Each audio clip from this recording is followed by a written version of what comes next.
তৃণমূল সাংসদ কীর্তি আজাদের নামে আইফোন কিনে প্রতারণার অভিযোগ।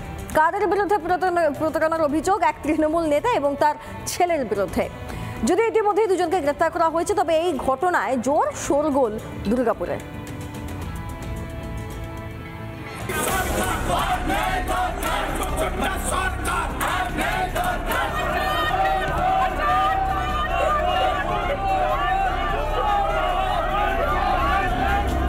প্রতারণার অভিযোগে দুর্গাপুরে পুলিশের জালে তৃণমূল নেতা মানস রায় ও তার ছেলে অপ্রনীল রায়।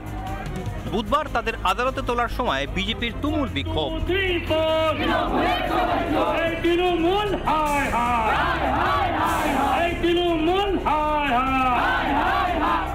পুলিশের গাড়ি ঘিরে আদালত চত্বরেই চলে বিক্ষোভ, ওঠে চোর চোর স্লোগান।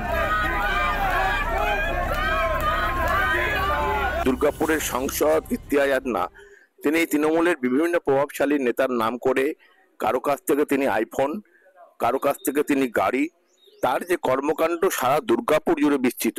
আমার কাছে মোবাইল নিয়েছিল, সবার কাছে 40,000 টাকা মতো 3 মাস দিয়েছে। তারপর আর তার প্রত্যেকটা দেয়নি। অনেকের সঙ্গে করেছে, আরো অনেকের সাথেই করেছে। चेक देकर गाड़ी लेकर चला गया। हम सोचा भाई काउंसलर है, भरोसा में गाड़ी दे दिया। अगला दिन चेक जा रहा है बैंक में जमा करने, cheque bounce.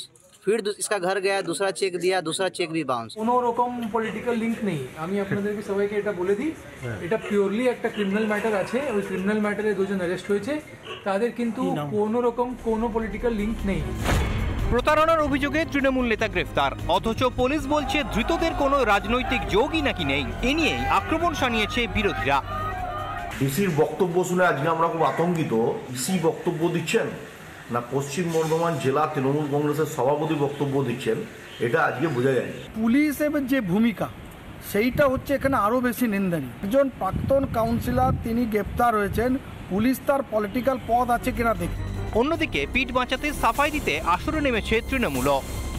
Deputy commissioner of police Durgapur east পূর্বের অভিষেক গুপ্তা, তার যে বক্তব্য সংবাদ মাধ্যমের কাছে এসছে, সেটা নিয়ে কিন্তু চরম বিতর্ক শুরু হয়েছে শিল্প শহরে। ক্যামেরায় সন্দীপের সঙ্গে রমেন মজুমদারের রিপোর্ট, রিপাবলিক বাংলা, দুর্গাপুর। রহস্যময়ের সঙ্গে 4 মিনিট ভিডিও কলে কথা, ঠিক তারপরে আত্মহত্যা। ঘটনাটি ঘটেছে মায়াপুরে পুলিশ ব্যারাকে। এক পুলিশ কর্মীর দেহ উদ্ধার হয়। মৃত পুলিশ কর্মীর বাড়ি বীরভূমের নানুরে, কর্মসূত্রে তিনি থাকতেন নদিয়ার মায়াপুরের পুলিশ ব্যারাকে। আজ সকালে উদ্ধার হয় এএসআই দেবাশিস গোরাইয়ের ঝুলন্ত দেহ। ওই পুলিশ কর্মী বিবাহ বহির্ভূত সম্পর্কে জড়িয়েছিলেন বলে তার ঘনিষ্ঠদের সূত্রে খবর। পুলিশ কর্মীর দেহ উদ্ধারের পরে তদন্ত শুরু করেছে পুলিশ।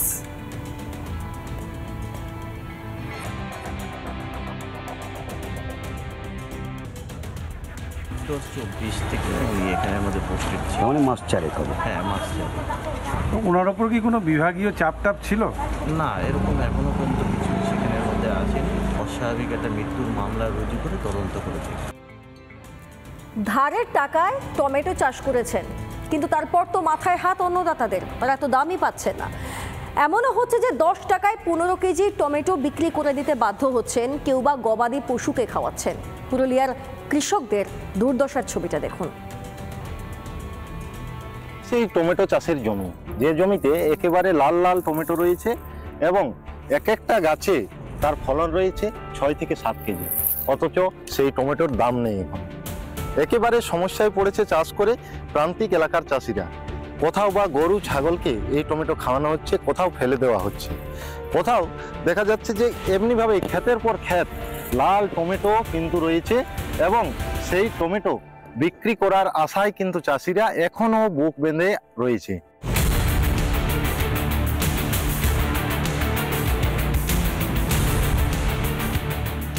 এই ছবি পুরুলিয়ার। উঠছে না চাষের খরচ, এমনকি বাজারে নিয়ে যাওয়ার খরচটুকুও পাচ্ছেন না কৃষকরা। ঋণ নিয়ে চাষ করে মাথায় হাত পুরুলিয়ার কৃষকদের। তো 110 টাকা লিটার কেরোসিন, সার আছে 50 টাকা কেজি, তাহলে আমাদের কিছুই পোষানো যায় না। আর এখন মোটামুটি লোককে টাকা কেজি বিলাতি দিয়েও মোটামুটি কেউ লিছে নাই। আমাদের অবস্থা এখন খুবই খারাপ। টমেটো চাষের দামেই নাই।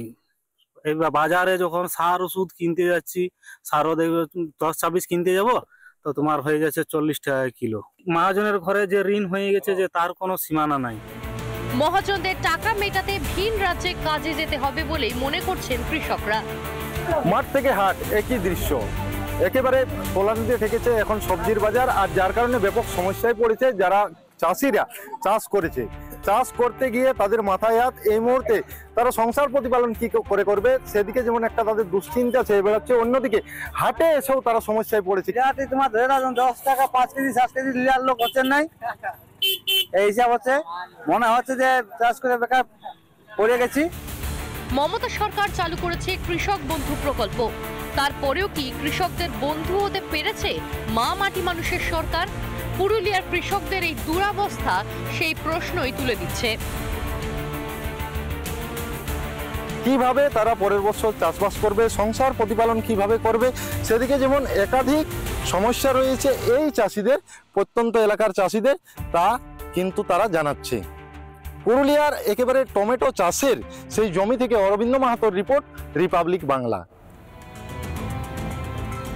এদিকে তো দাম নেই আলুর, নতুন আলু কিনতে ব্যবসায়ীরা একেবারেই আগ্রহী নন, ফলত সেগুলো মাঠেই পড়ে পড়ে নষ্ট হচ্ছে। মাথায় হাত দিয়েছেন চাষিরা। পশ্চিম মেদিনীপুরে গড়বেতা, চন্দ্রকোনার অবস্থা ভয়ঙ্কর। 500 টাকা কুইন্টাল বিক্রি হচ্ছে, এটা 1000 টাকা বিক্রি হলে তবু কিছু লাভ হতো।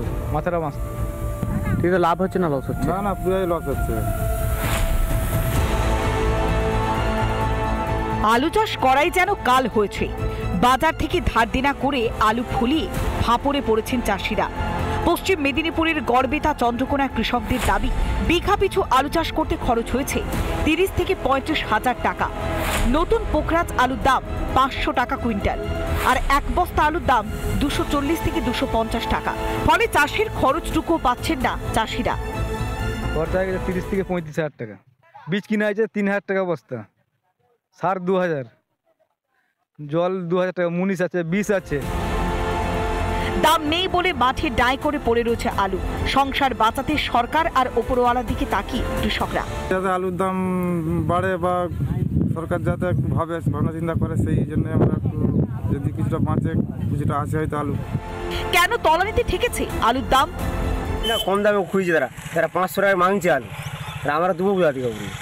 আমরা তো দাম হলে তো আমারও চাই 4 টাকা পাক। কবে দাম উঠবে আলুর? এখন সরকার কি ব্যবস্থা নেয় সেদিকেই তাকিয়ে পশ্চিম মেদিনীপুরের আলু চাষিরা। রিপাবলিক বাংলা। নানা ধরনের কন্টেন্ট দেখার জন্য লাইক করুন, শেয়ার করুন আমাদের ফেসবুক পেজ, সাবস্ক্রাইব করুন আমাদের ইউটিউব চ্যানেল। পাশাপাশি অন্যান্য ব্রেকিং নিউজের জন্য অবশ্যই চোখ রাখুন রিপাবলিক বাংলায়।